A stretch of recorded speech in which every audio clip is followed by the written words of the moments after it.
Assalamualaikum warahmatullahi wabarakatuh. Alhamdulillahirabbil alamin. Wa shalli wa usallimu ala nabiyyina Muhammadin wa ala alihi wa ashabihi ajmain, amma ba'da. Pemirsa kaum muslimin dan muslimat yang saya muliakan dan yang saya cintai lillahi ta'ala dimanapun antum berada. Di tema kita kali ini kita akan bahas suatu tema yang penting yang sering kali kita lakukan. Bahkan di antara tema ini atau di antara hal ini adalah ada yang kita lakukan setiap hari, bahkan sehari lebih dari sekali. Dan ternyata tidak terasa jemaah sekalian kalau kita melakukan hal-hal yang berikut ini, ternyata semuanya bisa mendatangkan pahala. Sebab ini adalah perkara yang penting. Tema ini adalah berkenaan dengan masalah sunanul fitrah. Maknanya adalah sunnah-sunnah fitrah jemaah sekalian. Jadi sunanul fitrah. Apa makna sunanul fitrah jemaah sekalian? Sebagian ulama mendefinisikan sunanul fitrah, yang kalau bahasa terjemahnya adalah sunnah-sunnah fitrah, yaitu dengan ucapan berbunyi as-sunnatul qadimah allati ikhtarahal anbiya wattafaqat 'alaiha asy-syara'i' fa ka'annaha amrun jibilliyun, ya, futiru 'alaihi. Jadi maknanya adalah sunnah yang dahulu, sunnah yang sudah lama dilakukan dan dipilih oleh para nabi terdahulu jemaah sekalian. Yang semua syariat sudah sepakat akan disyariatkannya. Semua syariat nabi-nabi terdahulu itu sudah sepakat akan adanya sunnah-sunnah ini, ya, seperti itu. Dan seakan-akan kata ulama, ya, ini adalah perkara fitrah, perkara fitrah yang semua umat manusia dinalurikan untuk melakukannya. Jadi intinya jamaah sekalian, sunnah fitrah itu adalah perkara yang sebenarnya adalah memang sudah menjadi naluri manusia untuk melakukan hal-hal nanti yang akan kita sebutkan itu. Dan ternyata selain itu juga jamaah sekalian, ini adalah perkara yang telah dirutinkan oleh para nabi terdahulu, serta disyariatkan di dalam ajaran-ajaran nabi terdahulu. Itu makna dari sunanul fitrah. Jamaah sekalian yang dirahmati oleh Allah Subhanahu wa taala. Ya. Di antara hikmah dari sunanul fitrah berikut ini nanti kita akan jelaskan bahwasannya adalah dengan kita menetapi sunanul fitrah, maka ini ternyata juga akan mendapatkan hikmah dan juga faedah duniawi, ya. Di antaranya adalah memperbaiki penampilan, membersihkan badan dan menghilangkan menghilangkan kotoran-kotoran dari diri kita, serta mengharmoniskan hubungan antara kita dengan manusia yang selalu kita bergaul dengan mereka. Baik, kita akan bahas sama sekalian. Saya bacakan satu hadis Nabi saja yang mulia yang menjelaskan tentang sunanul fitrah tersebut. Jadi hadis yang mulia ini diriwayatkan oleh Al-Imam Muslim, Imam Abu Daud, At-Tirmidzi, An-Nasa'i dan Ibnu Majah, ya. Dari istri Nabi yang mulia, Aisyah radhiyallahu anha, bahwasanya Rasulullah sallallahu alaihi wasallam bersabda, "Asrun minal fitrati." Nabi bersabda ada 10 perkara yang termasuk fitrah. Ingat kalau disebut fitrah ini adalah perkara yang merupakan sunnahnya para nabi terdahulu, ya, yang juga Nabi syariatkan kepada umat-umatnya terdahulu. Enggak cuma Nabi kita sallallahu alaihi wasallam saja. Jadi Nabi bersabda ada asrun minal fitrah, ada 10 perkara yang termasuk fitrah. Yang pertama adalah qassus syaribi, yaitu memangkas kumis atau memotong kumis. Nah, jemaah sekalian, tidak terasa bahwasannya kalau kita memotong kumis itu akan menjadi pahala jemaah sekalian. Yang penting tinggal niat kita. Karena pada hakikatnya ini adalah perkara yang menjadi naluri bagi kita semua. Dalam kata lain adalah perkara yang merupakan kebiasaan dan aktivitas kita dalam waktu tertentu gitu ya. Maka ini akan menjadi pahala bagi kita kalau kita nyukur kumis, kita rapikan kumis gitu ya, baik kita sisakan atau kita habiskan kumisnya dengan niat karena Allah, maka saat itu menjadikan pahala jemaah sekalian bagi kita. Ya, seperti itu. Maka butuh niat. Butuh niat, karena ini adalah perkara yang disunnahkan. Kemudian yang kedua jemaah sekalian adalah wa i'fa'ul lihyati, yaitu dan membiarkan jenggot tumbuh. Nah, memang sunnahnya jenggot itu ditumbuhkan, sunnahnya adalah ketika jenggot itu tumbuh, maaf ya, itu kita biarkan begitu saja jemaah sekalian. Dan lawan kata dari i'fa'ul lihyah adalah halqul lihyah, itu menghabiskan jenggot. Jadi laki-laki yang telah Allah ciptakan dalam keadaan memiliki jenggot, jangan kita habiskan jenggotnya jemaah sekalian. Jadi kita memang dibiarkan untuk tumbuh, bagi yang tumbuh. Namun kalau ada laki-laki yang tidak tumbuh jenggotnya, maka ya tidak perlu dipaksakan untuk menumbuhkan jenggotnya, tidak perlu gitu ya. Tapi yang sudah Allah takdirkan dia tumbuh jenggotnya maka dia harus memeliharanya. Ya, seperti itu. I'faul lihyah maknanya adalah membiarkan jenggot itu tumbuh ya. Jadi tidak dihabiskan jamaah sekalian. Ya, nggak apa-apa, biarkan saja. Ketika kita melaksanakan sunnah yang mulia ini kita disebut sebagai kambing, nggak masalah. Justru itu akan menambah pahala yang besar bagi kita kalau kita bersabar. Ditambah lagi kalau bersabar, kalau kita menasehati teman kita, saudara kita yang memang sedang keliru jamaah sekalian, yaitu menghina orang yang yang melaksanakan perintah dari Nabi SAW ini dengan julukan kambing atau kemudian disebut embe gitu, dan nggak usah kita merasa kecil hati, tidak demikian. Karena Allah Subhanahu wa taala ketika kita sudah ikhlas, maka sudah ditulis pahala bagi kita. Pahala kesabaran ditambah lagi. Pahala kita mengingatkan saudara kita, terserah dia mau menerima atau tidak, yang penting kita sudah mendapatkan tambahan pahala. Karena jamaah sekalian yang dirahmati oleh Allah Subhanahu wa taala, banyak sekali hadis-hadis Nabi yang memerintahkan kita untuk memelihara jenggot dan tidak menghabiskannya. Di antaranya adalah hadis Nabi yang mulia yang diriwayatkan oleh Al-Imam Muslim dan lainnya, jamaah sekalian, juzzus syawariba. Jadi rapikanlah dan potonglah kumis. Jadi terserah kumis itu mau dirapikan dengan aja, mungkin kita sisakan sedikit atau kita habiskan, nggak apa-apa, yang penting kumis itu dipotong. Tidak dibiarkan tumbuh ya seperti Pak Raden gitu jamaah sekalian, tidak rapi gitu ya, tidak demikian. Ya, seperti itu jamaah sekalian. Ya, ada lagi kontes kumis gitu ya, kontes kumis panjang-panjangan sampai ini tidak benar, ini bukan bagian dari Islam jamaah sekalian. Ya. Jadi Nabi bersabda, juzzus syawariba wa arkhul liha. Ya, wa arkhul liha maksudnya adalah biarkanlah jenggot tumbuh. Biarkan jenggot itu tumbuh, jangan dihabiskan. Jadi jangan seperti kita sebagai kaum laki-laki yang tumbuh jenggot, kemudian kita bersihkan dengan dalih supaya bersih, supaya rapi. Ini keliru ya mas sekalian. Rapinya kita adalah rapinya kita justru dalam pandang Islam adalah bukan kita menghabiskan jenggot, bukan. Ya. Yang demikian itu justru kita malah menyerupakan diri kita atau menyerupai kaum perempuan. Jadi mirip dengan kaum perempuan. Ya, seperti itu jamaah sekalian. Kemudian Nabi juga bersabda, khaliful majus. Ya, khaliful majus artinya adalah tampillah beda dengan orang-orang Majusi. Karena memang kebiasaan Majusi itu kebalikan dari umat Islam jamaah sekalian. Itu orang Majusi itu ya, mereka memelihara kumis, gitu ya. Kemudian jenggotnya itu dihabiskan. Jadi intinya jamaah sekalian kita dilarang untuk menyerupai ya, atau bertasabuh dengan orang-orang Majusi dan musyrik. Kemudian jamaah sekalian, perkara fitrah yang ketiga adalah siwakan. Siwakan ini maknanya adalah kalau di zaman Nabi adalah membersihkan gigi dari kotoran-kotoran sisa makanan dan juga dari menghilangkan bau mulut dengan menggunakan kayu arok namanya, kayu yang digigit-gigit itunya. Ya, batangnya itu batang kecilnya maksud saya, digigit-gigit ya rantingnya, habis itu menghasilkan seperti sikat gitu tadi. Jadi inti dari siwak jamaah sekalian adalah bukan dilihat dari, nggak harus kita menggunakan kayu seperti halnya zaman Nabi, itu memang sunnah dan kita tidak boleh mencela kepada orang yang melakukan itu, tidak boleh, dan itu adalah sunnah. Tapi inti dari siwak itu adalah membersihkan gigi dan mulut itu ya, agar bersih ya dari sisa makanan dan juga bebas dari kotoran dan juga bau gitu ya. Dan kalau di zaman sekarang siwak ini adalah dengan menggunakan pasta gigi, sikat gigi dan pasta giginya. Ya, seperti itu. Bahkan sebagian ulama intinya menggunakan apa saja yang bisa membersihkan gigi itu. Baik dengan tangan bisa itu jamaah sekalian, digini-giniin pakai air gitu ya. Atau bisa menggunakan apa? Bisa menggunakan bahan yang lain seperti baju kita sendiri digini-gini, itu nggak masalah.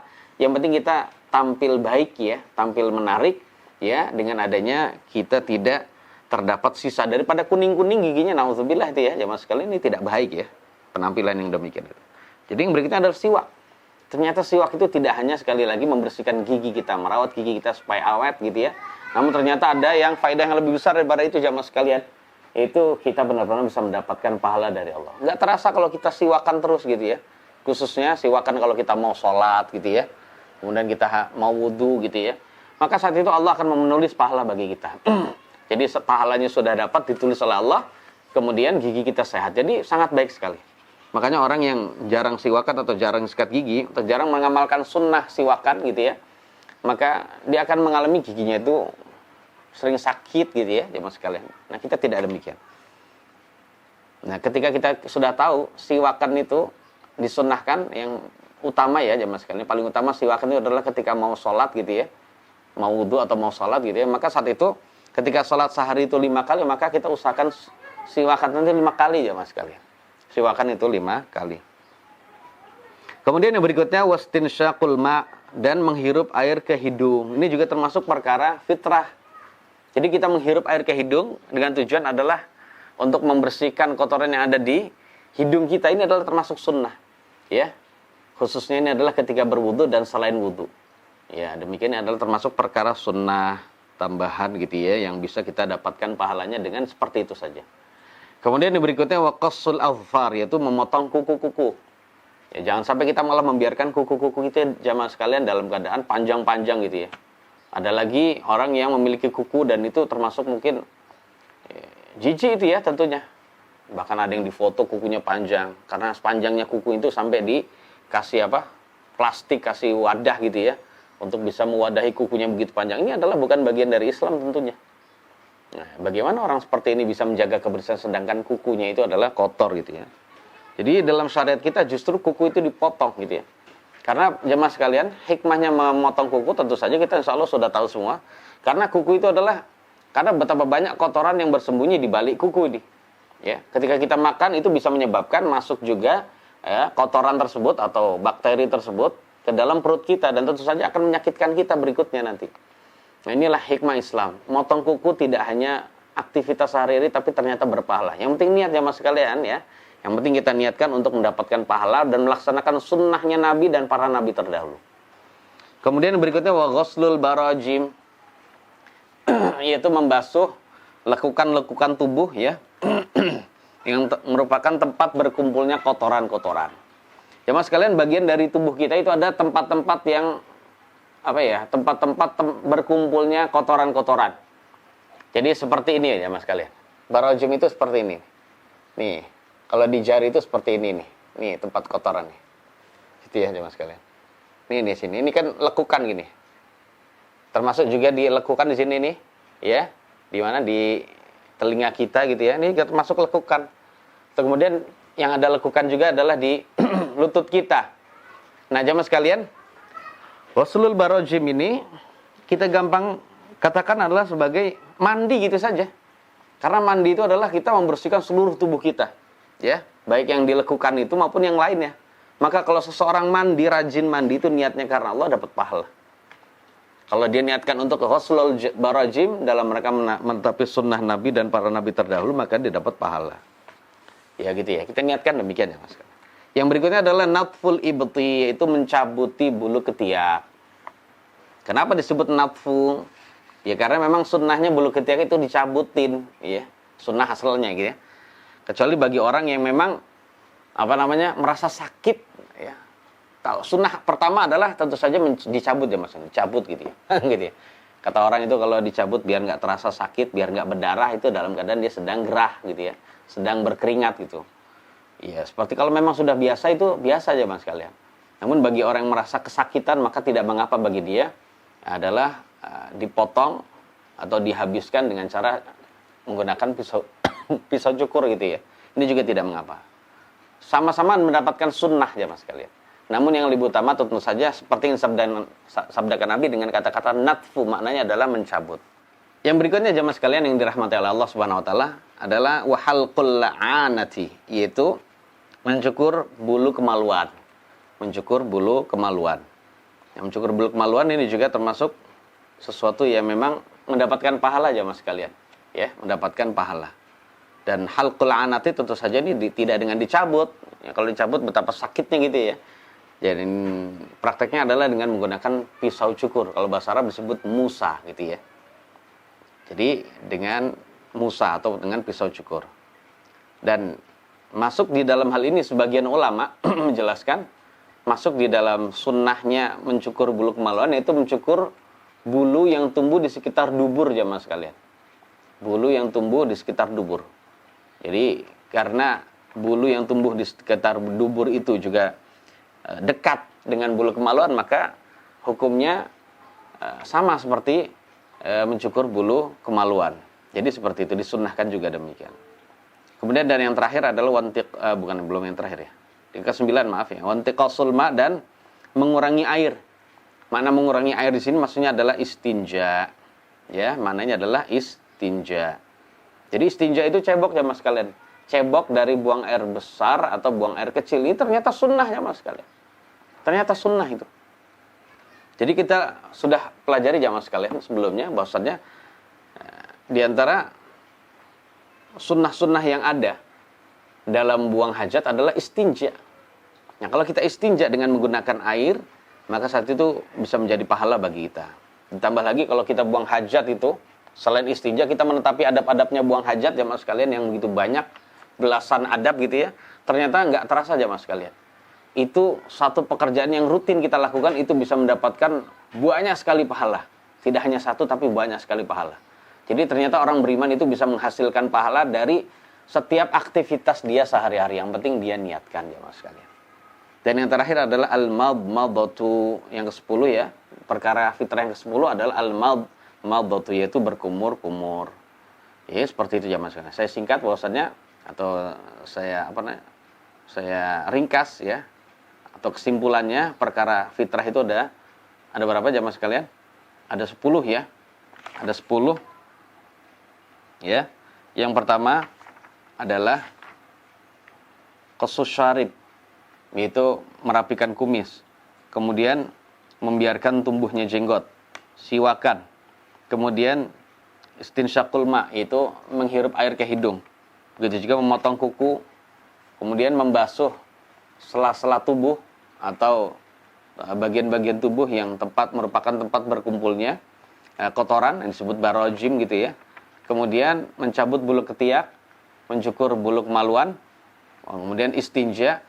Dan yang terakhir dalam hadis yang mulia ini adalah al-madmadatu, yaitu istinsyaq.